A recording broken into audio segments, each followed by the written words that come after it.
I recently traveled 800 miles to sit in a basement and paint minis. Now, why would I travel 800 miles when I've got a perfectly good basement right here to paint minis in? Well, it's because if I have any hope of winning a Golden Demon this year, I needed a pilgrimage to the Hobby Holy Land so I can get this project started on the right foot.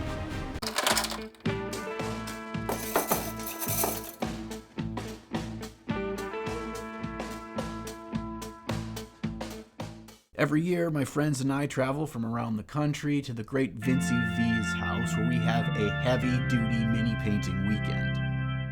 Something about painting 12 hours a day with fellow mini painting degenerates and getting real feedback from painters you trust is a lot more fun than it sounds. This year, Vince Vincerella, Uncle Adam from Tabletop Minions, and the great painter Sam Lenz and myself all got together for 3.5 days of heavy-duty painting. One of the things we planned on working on the weekend was all painting the same bust by Big Child Creatives, and Sam and Vince got theirs much closer to completion than I did because I had a plan to knock out a lot of work on my Golden Demon project. Now, in a previous video, I showed you how I built up the base for this Age of Sigmar squad, and I'm starting the paint job on the very first model in the unit, and this has a lot of ramifications over the entire piece. When starting a big project, the very first model is the hardest hill to climb because the choices I make here for lighting and color and vibrance will influence all of the models and the background of the scene. So this really is the heaviest lift of the entire project.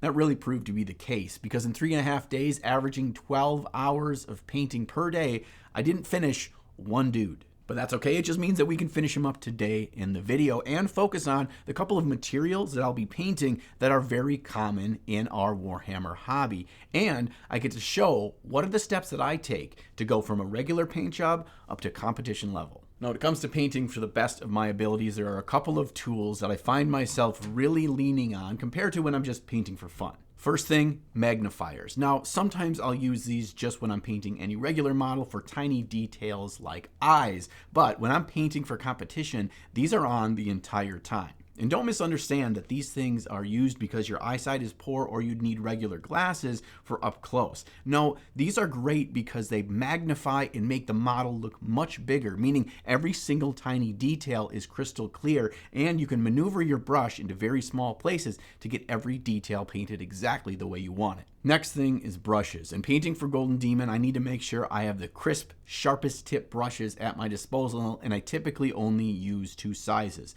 A size 1 that I use for much of the work, and then a size 000 for any small detail work. I want to make sure I have a tiny, tiny brush, and yes, that means that painting everything takes a long time because you're using a brush that can't hold much paint. Other than that, the tools are about the same. I don't use any specific paints or wet palette or any other tools in my paint jobs when I'm planning for Golden Demon compared to any other paint project. Also for this project, I'm trying something for the first time, and that would be to use a universal shadow color, meaning for all of the darker regions across the entire painting project, I'll be mixing a little bit of this color Darkness by Chimera In. So we have a universal ambient light that's reflecting within the shadows of every surface across the project. Now, I've done videos on something called Mother Color before, and this is similar but not the same thing. I was inspired to try this because I heard Roman Lapat uses this, and I love a lot of the aesthetics from his paint jobs. What better time to try something new than a competition piece that's likely going to take me hundreds of hours? No matter what surface I'm painting in this project, I'm going to follow the same steps. I'm creating a base tone that's mixed in a little bit of that darkness paint, and I'm making 2 separate pools of it. I'm following the zenithal highlight that I've sprayed from above, and I'm creating the darker base color in the areas that didn't have any of that white showing, and I'm using the lighter color for those areas that did. Once I have my base tones established, I'm going to slowly be building up my highlights. Once I get a couple of levels of highlights built in, I'm going to go back in and glaze in some darkness and shadows. And then I go back up to highlights again. By bouncing back and forth between doing some highlights and then shadows and then back to highlights and then back to shadows, it means that I'm making sure that I'm getting closer and closer and tightening that paint job to exactly where I want it to end up. As I'm painting this severed head in a box on a stick, I'm realizing that I've lost a little bit of that dead vibrance that I was going for. It just kind of looks grayscale. So I go back and I glaze over an olive green over all of the skin to give this kind of unnatural dead feeling to the skin. And this is why it's important to start a competition piece far enough ahead of the competition itself so you don't feel rushed to get something right on the first try. If you need to futz with it, if you need to change the colors or repaint a piece entirely, you have the ability to do so without the stress of having it done by next week. While painting this severed head in a box, I became very grateful that each of you still have your heads firmly attached to your shoulders. And since that's the case, why don't you use those nerves going from your brain to your fingertips to hit the subscribe button?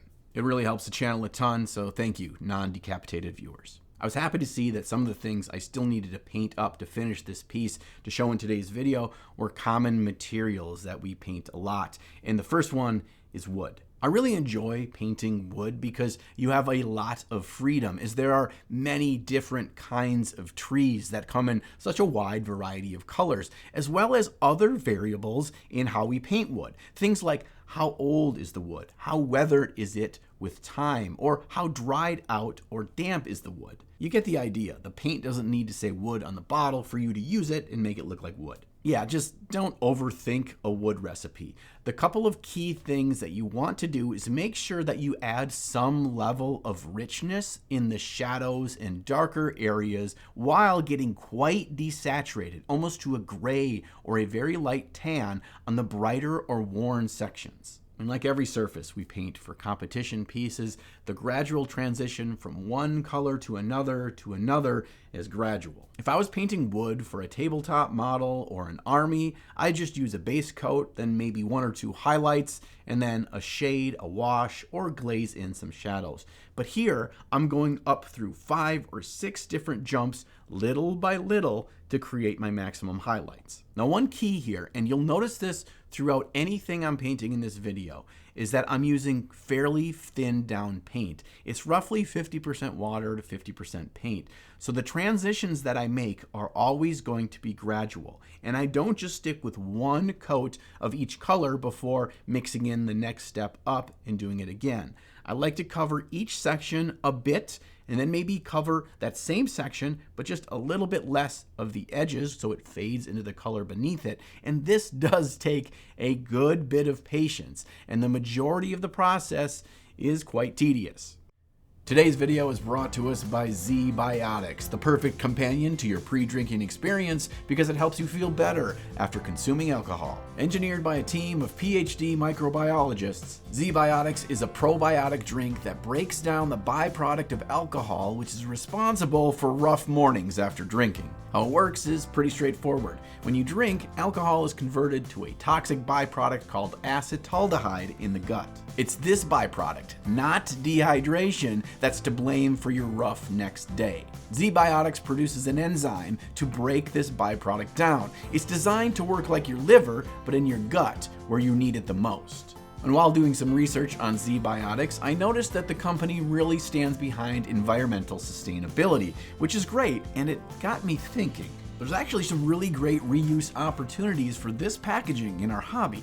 I've been converting the really solid airtight glass bottles that ZBiotics come in into containers for mixing and storing oil washes that I can use whenever I want. And the heavy-duty cardboard box that they come in works perfectly for storage for my oil washes or to take them on the go.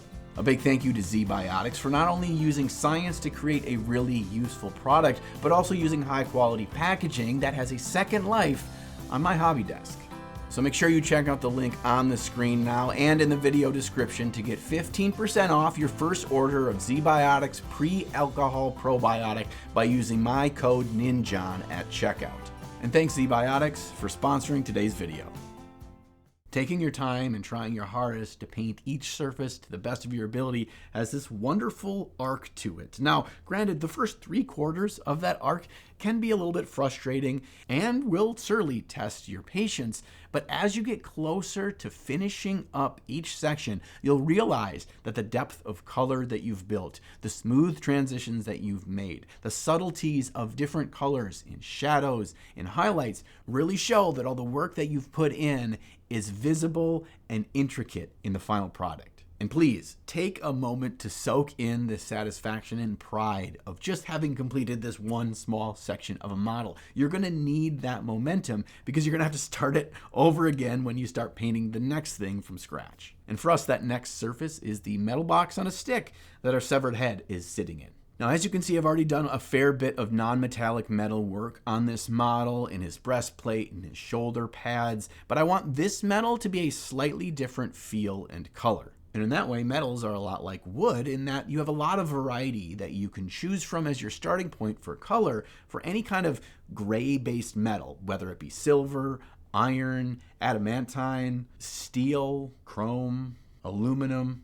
I usually start with some form of a desaturated grayish blue, and then I like to add in a little bit of black to darken it, so I'm starting with a fairly dark color. Sometimes if the grayish blue that I start with is a little bit too blue, I'll also add white and black to it to desaturate the color further so it's not too vibrant. Now the box that we're painting here is composed of straight lines and angles for the most part, unlike the armor that the figure is wearing. So we don't have to worry about how light would bend over certain curved surfaces because everything here is basically just squares and rectangles. Instead, my focus is just on boosting the brightness on the side or angle of each plane that would grab the light. I'm also not going too bright here, as I want more of a dull iron look, so this metal doesn't distract from the main focus point of this piece, which is the figure itself. Now, because we're painting a darker metal, we're going to have an issue with really seeing the definition of each shape on the piece. So to define these shapes, I'm using pure black paint to dark line each detail.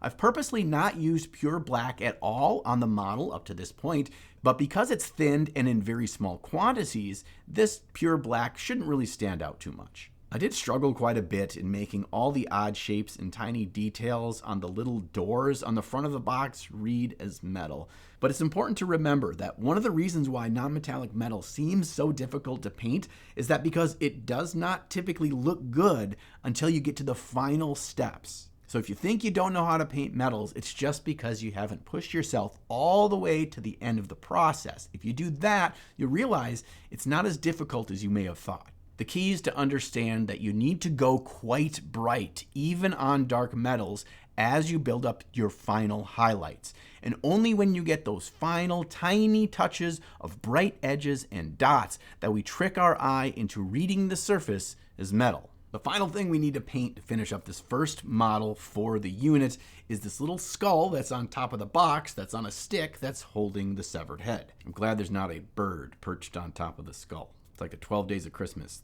I again use my zenithal as a guide to do my two different base tones, a slightly darker one with more of that darkness paint mixed in, and a lighter base tone that's just got a little bit of that darkness purple mixed in. I'm then going to use a wash over all the skull, and you may think that washes aren't something you'd use on high-level painting, but they do a good job of really highlighting the really gradual slopes and details of something that's very organic and curved like a skull. Next, to build up some highlights on the skull, I'm using stippling, which means I'm doing a lot of tiny little dots with thin paint, and this gives me a lot more control in highlighting circular shapes like this skull without leaving behind those obvious layer lines that we often see on curved surfaces of painted minis. While stippling, I'm still following the same process in building up from one color to a next. It would probably be 2 parts of color A with 1 part of color B, stipple a bunch of dots on. I then go back with 2 parts color B and 1 part color A,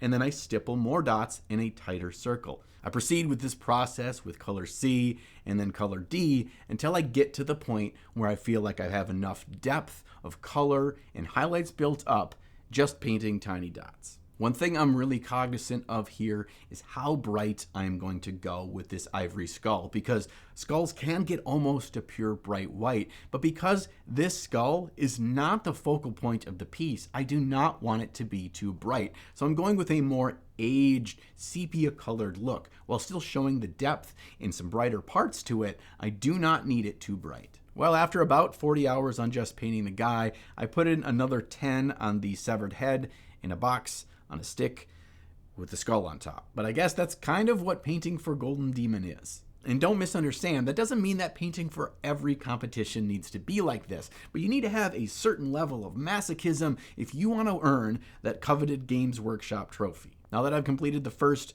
of 5 models that are in this unit for the piece, I've got 2 things on my mind. First, as grueling as painting for Golden Demon is, pushing myself each year for it has improved my overall painting ability so dang much.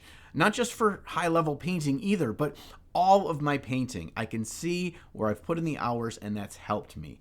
Which is why when people online or at conventions or on the Discord server for my Patreon ask me, should they enter a painting competition or when should they enter a painting competition, my answer is always the same: now. There's nothing to lose. You don't need to put a ton of pressure on yourself, but just painting something, knowing that it will be in a display cabinet and you'll be proud of it, you will end that process a much better painter than you were when you began it. And the second thing I'm thinking of is that I'm glad that I'm done with this first piece, because anytime you're doing a big project, the first big hurdle, once that's behind you, you get the momentum. The snowball is now rolling down the hill. So now I'm excited to paint the second model for this unit. Oh right, I almost forgot to tell you, since the video where I built this scene for this piece, I've changed a number of things. So you have to stay tuned in the future video when we revisit it and see what's changed.